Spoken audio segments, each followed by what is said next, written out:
How you doing, Murray? Hey, Peter. I'm Pete Byrne. I'm from the Office of Short-Term Rentals in San Francisco.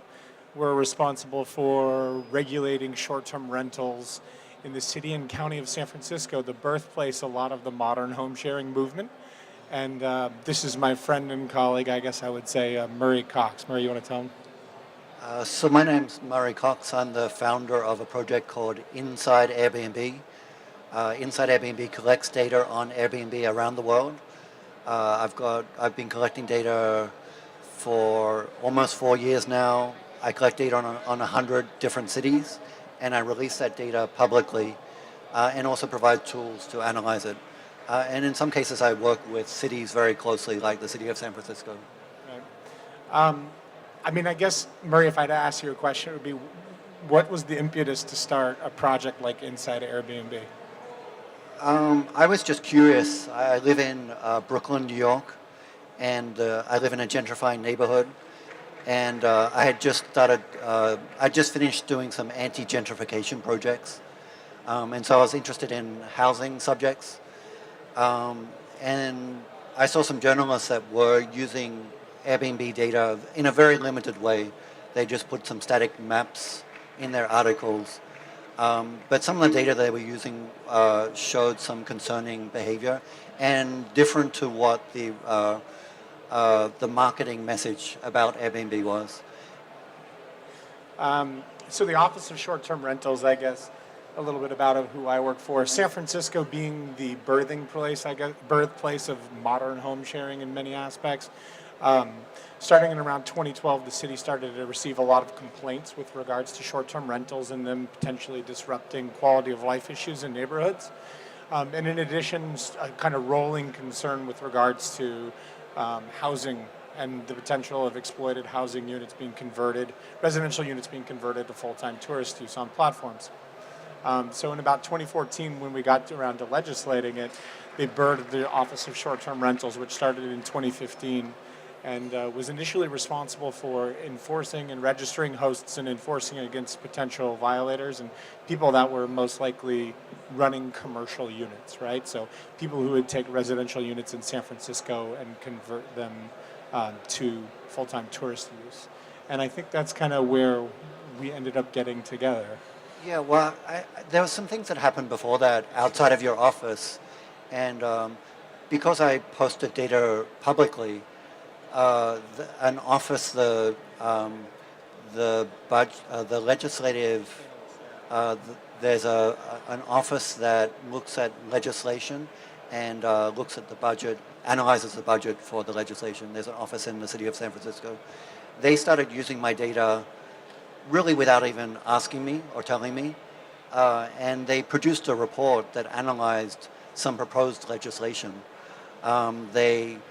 There were 2 or 3 data sources that they considered, and they ended up using my data. And so the city put out an analysis that showed the negative impact of Airbnb. They showed how it was removing housing from the housing market. Yeah. And so that was in early 2015. Yeah. I believe that initial report estimated somewhere between 1,400 to 2,000 potentially exploited units that were being utilized full-time as vacation rentals, which in a city that at its best can produce maybe 6,000 units a year, represents a significant amount of potential housing that cannot be made available to regular renters. And I think it's important because the fact that they had to analyze data to measure the impact, it shows that there's a political process that a city needs to go through in terms of having consensus about the impact and then choosing to legislate it.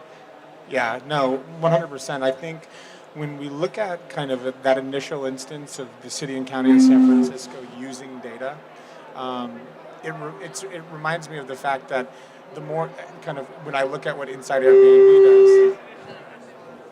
That's all right. Yeah, we can wait it.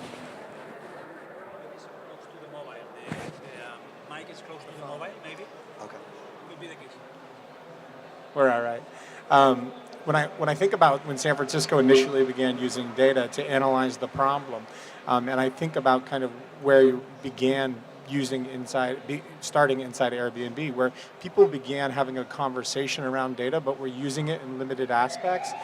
It reminds me of a lot what happened in San Francisco, where there was a lot of what I would call maybe noise or assertions on all sides of the debate, where there was a lot of confusion or a lack of clarity as to the impact that short-term rentals potentially were having on neighborhood. And I would say some of those voices could come from all ends, right?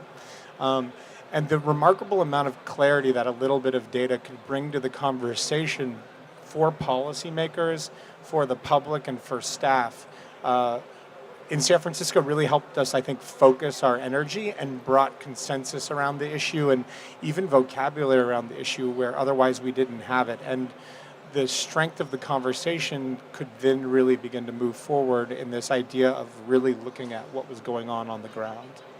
And then, we extrapolate that. And I think this kind of comes into one of my points that I think I'm taking to heart at this conference, which is we begin by looking at data at the legislative level and analyzing it to create policy. But when we started working from the Office of Short-Term Rentals with your organization, what we were able to do is we were able to take that high-end data that was being aggregated to produce lovely reports like this, which is actually a screen cap from Murray's website. And we were able to start putting that out into the field. So understanding what was happening in the neighborhoods from a data perspective, handing data off to inspectors and handing data off to planners who could then either aggregate a list of serial violators. Recently, I think we settled with a couple that had been exploiting multitudes of units. And one of the ways we were able to track their behavior actually was through utilizing some of the data from Inside Airbnb and start building that case. So I think one of the things that we really value about working with Inside Airbnb is that it takes data and it enables policymakers and policy influencers, but it also really empowers the agent on the ground. And so it's a democratization, or I think to use the tech speak of the crowd around us, you've really brought data to the whole vertical. And for that, it's really empowering, and I think it's kind of the next conversation that a lot of cities have to begin to having, not only recognizing this as an issue or putting data to the issue, but looking at how they want to handle it going forward. Yeah, I think that's really important. First of all, you have to identify that there is an issue, decide how you're going to deal with it, craft some regulations, and then you have to put the regulations into effect and manage to compliance. And you can use data across all those steps. Yeah. Do you think it would be useful to talk a little bit about what data is available? Yeah, definitely. And then maybe you can talk about how you use it in the city? What data is available? Yeah. I think that's definitely, we could talk about that. So there's a lot of data available. There's probably now, last I checked, on Inside Airbnb at least. Shall I talk about it? There's about 224 data points you're collecting at any given point. And that can be as far as location, with some limited capability in terms of location, neighborhood, type of how many reviews are being aggregated on a given listing, which can then help you understand if the listing is commercial.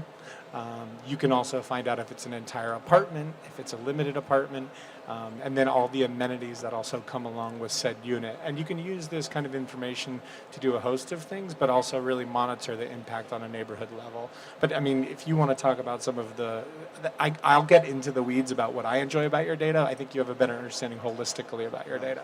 Well, I think there's a few limitations of the data. You can only see publicly available information. So you can't see bookings, for example. You cannot see the exact address. Originally, when I started collecting the data, you could see the street of the listing. But then once cities started using that for enforcement, Airbnb removed that from the public data. And so you have latitude, longitude for the data, but it's anonymized within about 100 meters of the actual location. So you can't match it up with either a property owner or a tenant, or even what type of building it is.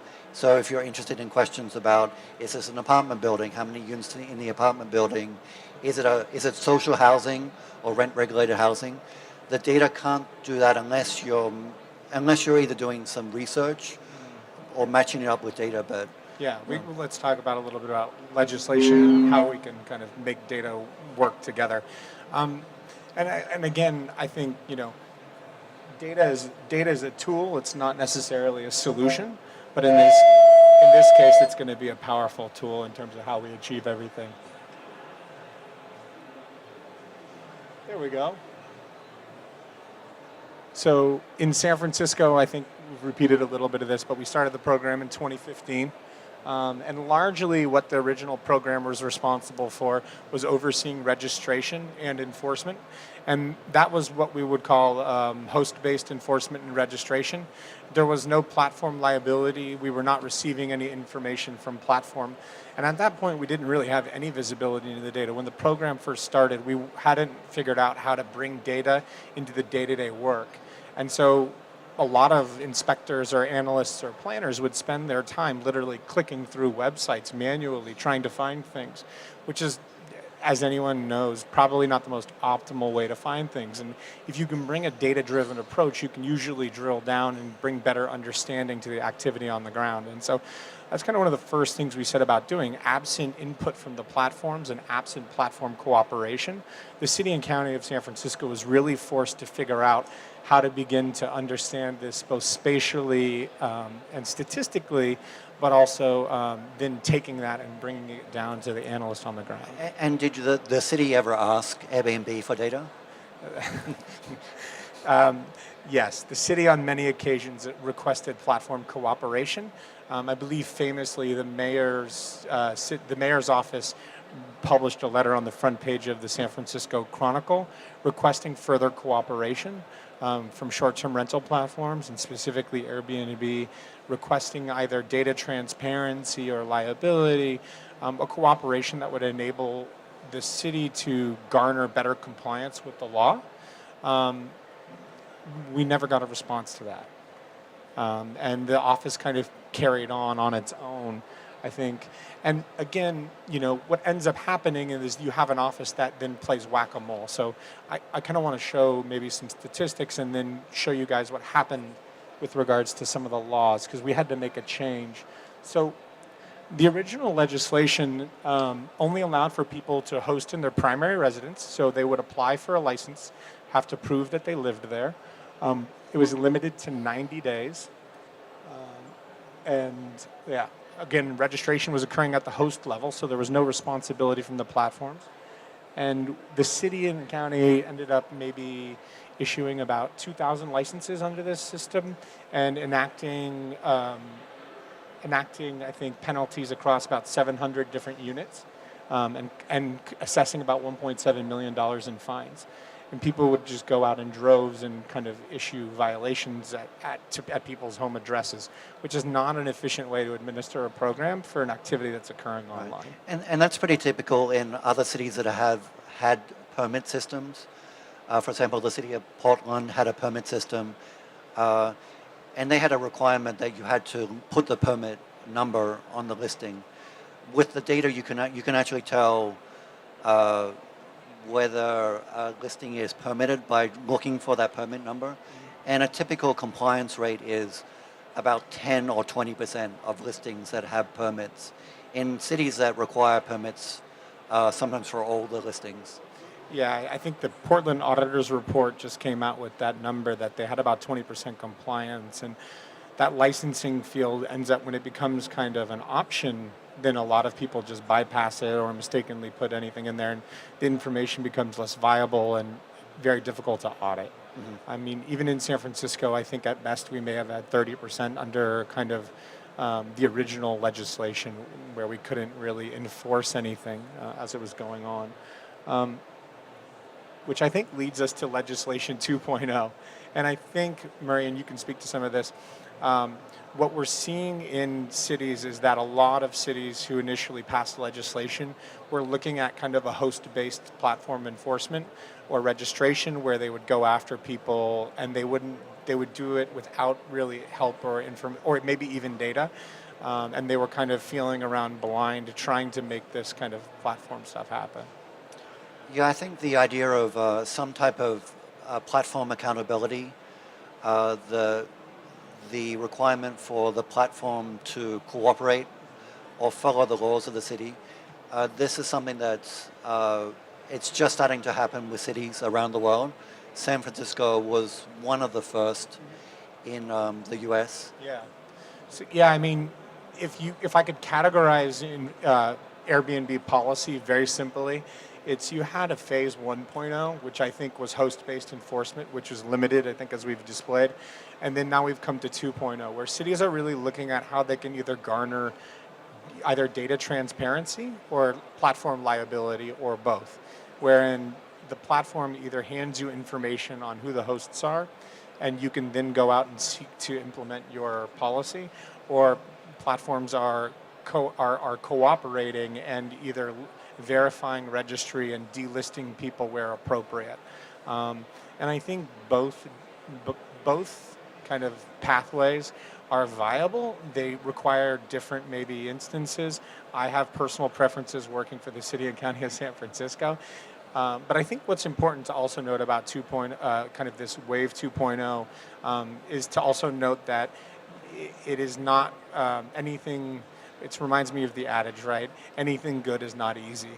And I think if you take a look at the timeline, it reflects that. And so what you'll note is that we passed the law in August of 2016, unanimously by the board with one abstention. And it was then weeks later sued in September of 2016. So they didn't waste any time. And they immediately filed for an injunction. The city and county of San Francisco was sued jointly by HomeAway and Airbnb, represented by Munger Tolles Olson, whose lead counsel in the case was the former U.S. Attorney General, whose head of litigation for the case was the former head of the Harvard Law Review. So we went into court fairly, I would say, there was a lot of bona fides on the other side of the table, I think. And I mean, I should note, this is de rigueur, right? In other cities in America where people have tried to implement legislation 2.0, the immediate reaction usually is a lawsuit, namely Santa Monica, I believe New York, and it looks increasingly like other jurisdictions are also having to go this legal route. Yeah, I think that's pretty common. In New York, Airbnb sued on the same day that it was signed into law, so they're really preparing it in advance, using similar arguments that they're an intermediary, that they're not responsible for illegal activity.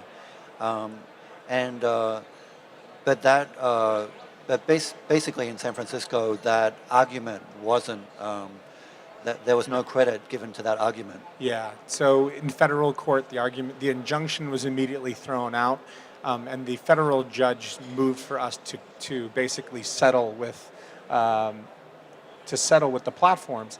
And the baseline of that is San Francisco implemented its law as written with a few additions. So the platforms were required to inform hosts of the registration needs. And then platforms could be fined if they were found to be facilitating and making money off of hosts who hadn't registered with the office.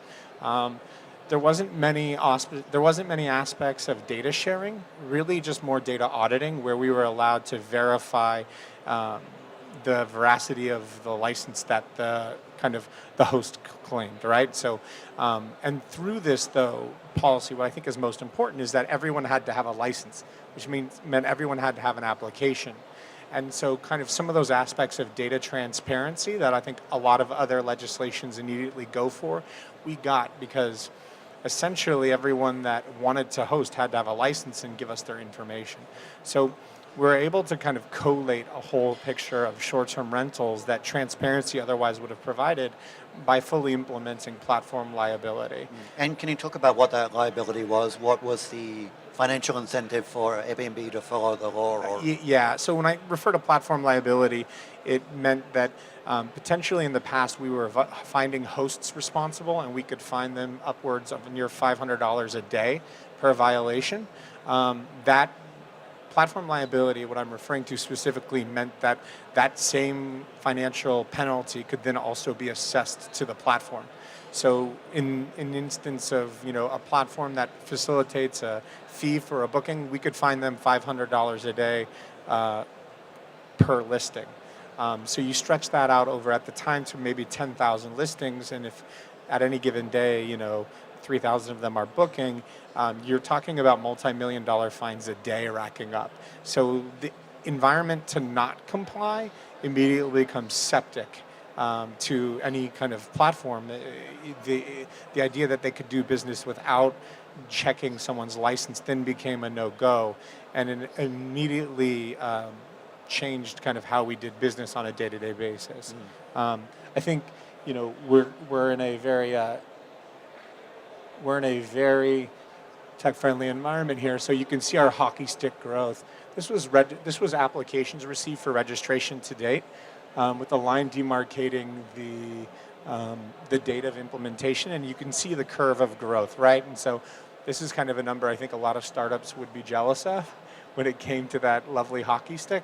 And it was really good for us too. I mean, I would also note that our rejection rate for applications went up to almost 50% at times. So while we saw a lot of people try to come in and get legit, we also had to deny a lot of people and remove them at the front door and kind of let them know that their businesses were no longer potentially viable because they were converting residential units to tourist use. They were, in the end of the day, they were exploiting housing. And that's a good thing. It's tough to tell people no, but it's important, and it preserved a lot of housing. I think really kind of, though, where we see an impact on the data and where we were looking and using your data on a day-to-day basis on the ground is probably one of the more shocking things. So not only did we have an increase in people trying to do short-term rentals, but this is from Airbnb, and you can see a depreciative curve here. Right now, that number is updated from August, but if I look at it today, we're closer to 3,000. Airbnb is by far the largest market player in San Francisco, with now making up probably over 90%, but at the time, somewhere around 80%. Secondary platforms went down over 80% as well. And so across the board, we saw within 4 months compliance rates that now we're nearing upwards of 95%. Where we're able on a monthly basis or weekly cadence, if we so choose, to dispatch information to different platforms and have them pull down listings. So we like to, I think the way you would kind of say it on the street is, this is push button enforcement. Right. And this type of result is very unique around the world. Other cities that have banned short-term rentals, like Berlin at one stage, even the result in Barcelona or Paris, they introduce regulations which are relatively tough, but there's no way to enforce them usually. And so they might see a drop of 10%, but we don't see this drop of over 50% that we saw in San Francisco. Yeah, and it was a good feeling in the office. I think it was a long 3-year journey to that moment, and we're still wrapping things up. But to actually come down to under around 3,000 listings, I mean, if you account for about 500 hotel rooms actually in this number, you're closer to sometimes below 3,000. And with the low season coming up and potential kind of turnover of applications and the rejection rate of around 50% we've been carrying, this number has also been steadily declining as well. And we're at numbers that we haven't seen since 2014. So I think year over year, Airbnb's growth net large has been 50%. But in San Francisco, it's actually decreased by half or over half, depending on how you want to count it. And while I'm not necessarily using the metric of platform success, because I think responsible home sharing is something the city and county of San Francisco has chosen to promote, it is, I think, a mark of how the platforms potentially were harboring a lot of people that were commercial operators and converting full-time housing. Right. And Peter, what type of lessons do you have for other cities?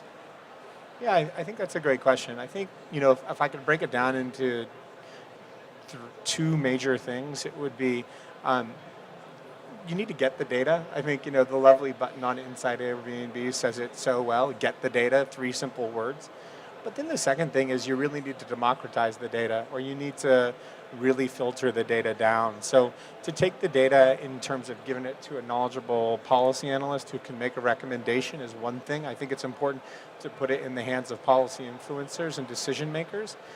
And it's another thing to give it to managers who are then trying to measure their work, but it's altogether another thing to then put it in the hands of agents and then empower kind of your planning department staff or your building inspector staff so that they can then go out and actually affect the changes needed, right? And so whether you're looking at kind of quote unquote a whack-a-mole approach in 1.0 or you're trying to get to 1.0, having this information will help. And then I think when you get to 2.0, it adds a whole different kind of color and layer where you're able to then combine multiple different data sources across platforms and begin to kind of construct a universal view of actually how short-term rentals are happening in your jurisdiction. And I think the third one is, although I love data, it's a tool, it's not a silver bullet. And I think if I had to really boil it down, it would say, the benefits of platform liability is that I have a lever in which I can dictate if something is good or bad on a platform, and yes or no, or kind of ask more questions. On conversely, data transparency, you can get all the data in the world, but if you don't have the mechanism in which to enact any meaningful change or kind of policy change that your policymakers are seeking to do, that transparency is really going to lead you down some frustrating roads. And then what about from a policy point of view? If you put your policy hat on, what would you recommend that cities that are struggling to regulate this issue, what policies do you think would you recommend? Like very precise policies. Very precise policies. It's a good question, Bryne. I think nominally what I would say is most important is that every city needs to draw a line in the sand that they dictate themselves, right? I don't think it's for me as a representative of San Francisco to tell someone what kind of home sharing they should facilitate or not facilitate. In San Francisco, the line was very clear. We didn't want to have any houses converted to tourist use. And given our housing crisis that we've kind of publicly acknowledged and have been going through, we couldn't afford that. Quite simply, it's already expensive enough to live in San Francisco, let alone allow people to turn houses into hotels. But what I would say for other cities is that when they draw that line in the sand, to bring policy into the debate first so they can bring clarity to kind of the people at large. What I would also say is that platforms will cooperate when they need to. They will follow the rules, but the rules need to be laid out. And by clearly laying out rules and making sure that your policy influencers, your policy makers, and your public are all in line with regards to a direction they want to move in, and they set rules clearly that they kind of have hopefully constructed via good debate around data, that can be achieved. But if you continue to, I would just say, and as a matter of process, that if you continue to meander around a debate about approach, or you don't lay out firm and concrete rules, I don't think it's fair or reasonable to expect platforms to comply. Right, and on that subject, so we were at a Sharing Cities conference yesterday. The topic of negotiation with platforms came up a lot in terms of how do we negotiate, how can we share negotiating strategies. What do you think about that?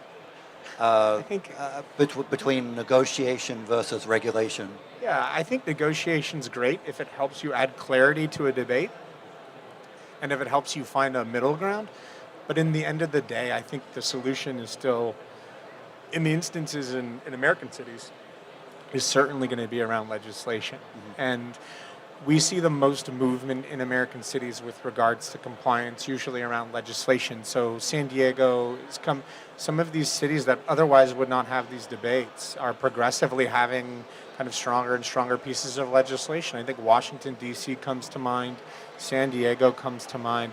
These cities are consistently bringing about legislation that, if not being directly implemented, lead immediately to very, very high-end negotiations where I think things like other modified pieces of legislation are coming out of. But you need to align your decision makers and your citizenry and your various stakeholders before you can kind of go to a platform and come from a position of leverage. There is no leverage. I would also add that although we talk about Airbnb a lot, it's about the class of activity. It's about platforms and short-term rentals. A negotiation wouldn't really provide laws or rules that any platform could follow. So I don't think it's providing a good platform for regulating the activity. Yeah, that's actually a good point. I mean, when we originally were negotiating with platforms, we would write open-ended letters that ended up in the Chronicle, I think, as I mentioned, and we were just hoping a prayer, please come negotiate with us. And then when we got around to legislating, the conversation became very clear and we got to the point. And one point we did with crafting our legislation, actually, which works to sharing cities, is we ended up creating our own platform, an API, where different platforms can now verify the validity of a license by sending in data via open API and having it bounce back. So, in the midst of kind of creating an appropriate amount of platform, like a means for platforms to comply with law, we ended up creating platforms ourselves. So taking in applications from various different sources, creating an open API an open standard where people could transmit data to the city, where they could transmit applications, where they could transmit license numbers, and then kind of continuing this dialogue. So I think, the experience itself, I think, also provided a robust experience with regards to the whole platform in cities, where it was not only are we regulating a platform, but we now are also responsible caretakers for our own platforms in order to make sure that both end users are in compliance and platforms are in compliance. Do you feel like, should we open up to questions? I think if there's any questions, I would love one or two. So yeah, we open the floor for questions. At least I have a couple of them, one for each. Murray, in your case, I was wondering, when you mentioned you had the data from Barcelona, from Airbnb first, and I don't know, in your opinion and the things you've observed lately, if there's any relevant difference in some European cities as compared to other cities in the States, if you're seeing patterns, so to say, between the type of data that you're channeling through Inside Airbnb. Well, I think Barcelona is fairly unique because they've been active on the issue for a long time. They've also got permits that permit residents to rent out entire apartments, but the number is quite large. It's 10,000. Probably larger than the city really wants or needs. And if we talk about the data as a whole, in most cities, the most popular type of listing are entire home listings. In Barcelona, entire home listings are a minority. And I think because they've got the cap, even though I think the cap is still too high, they've got a cap on those listings. And the city's been very active on enforcing that cap. And so I think in Barcelona, there's 40% of listings are entire homes, 60% are private listings. I think another data point, for Paris has 90% of their listings are entire homes. So you see in the United States, the number is closer to 50 or 60% entire homes. And so it depends on the city. In New York, it's about 55%. But in some neighborhoods where you get a lot of younger travelers, there's more private rooms. So you get that type of dynamic. I think another data point, which is really interesting, is the number of hosts that have multiple listings. That number varies by city, depending on how much enforcement there is. People that have multiple listings are a key indicator of commercial activity.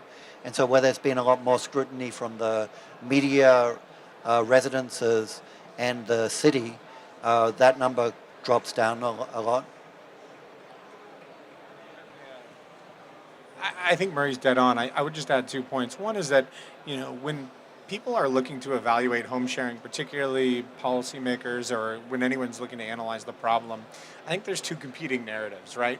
And number one is that there's this idea that short-term rentals oftentimes are full-time units and they are pulling people away from the housing market. And then the competing narrative, and I think both are misleading, is that short-term rentals are for kind of teachers who leave their home for 2 months over the summer and they rent it out while they're gone. Or it's for people to rent out an extra room. And I think, as the old saying goes, the truths are all truths are multiple. And I think what you find even in a place like Barcelona, which I think universally you find in other cities, is that a lot of 20% of your inventory usually makes up roughly 80% of your business. And that can skew 5% on both ends of that statistic. In San Francisco, that's definitely true. And what I mean by that is when you really want to focus kind of the debate and bringing clarity, kind of signal through the noise and look at commercial operators, you want to evaluate that 20%. That's making up the 80% of bookings. And I would say that while Barcelona may be unique with regards to private room rentals, I would manage, when I looked at kind of your commercial operator button, I believe which was not highlighted here, you saw similar numbers. And I think that kind of generally speaking, it's important to keep an eye out for some of those changes. Okay, and my second question is, now we are here in the Smart City Expo Congress. We are surrounded by cool initiatives with lots of sensors and data. No? We are imagining this kind of perfect city of the future. And I wonder from a public policy perspective and the level of complexity of the work you've been doing with the data from Airbnb, to what extent do you think this kind of example of the process you did could be also taking place in the near future with other types of data? Not necessarily rental and accommodation data, but these kind of insights from the data we are generating in cities when it comes to build and improve public policies, like in the kinds of symbiotic relation you have had, no? I think that's a great question. I think I would say two things. One is that, and I think Murray would agree, is that data can be powerful, and I think it needs to be used responsibly. And I think the number one thing that we need to recognize, and I think Europe does this very well, is recognize the importance of privacy in all of these matters. And so, when we seek to put out a policy, I think regardless, I think it's important to remember that we only ask for the data we need. And the data that we need, while sensitive, needs to be safeguarded. And I think, as a public steward of that data, that's of utmost importance, because when we begin to look at what other problems we can approach, we need to make sure we take that same idea, because we don't necessarily need everything and we don't want everything. But with that being said, I think the way that spatial worlds are the space amongst us, the urban environment, is being affected through platforms, online digital spaces, ephemeral things, is huge. And I think outside of labor, if you look at kind of data available, so peer space or liquid space, the conversion of kind of industrial space into event space or office space, these are underrated resources within cities that need to be safeguarded. And one way that they're being converted is through other online platforms. I think other things cities can do too, is particularly given the unaffordability crisis, is looking at how data can be applied or scraped from rental platforms so that cities can have a real-time view of what's actually happening with their rental economies. Because we think about real estate usually as the indicator for affordability, but in reality, particularly in San Francisco, and I believe in New York and also probably Barcelona, the vast majority of people are renters. And so what hurts them the most is when the rental economy changes. And I think San Francisco has begun to take those steps to collect that data. I think it's about now taking that data and then bringing it down to, breaking it down and then making it available to everybody so that they can learn how that data can impact further policy decisions.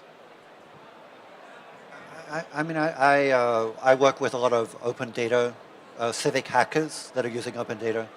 And a lot of cities have very good open data initiatives, trying to get data from the city into the public domain so that not only the city can analyze problems, but and a researcher or someone in the civic society can do that. So I think we need to identify what is important in our city. Definitely land use or property use is one of them, which I don't think there is enough data. So when properties sell, whether they're being used for residential or commercial use, I mean, the problem with short-term rentals is exactly that.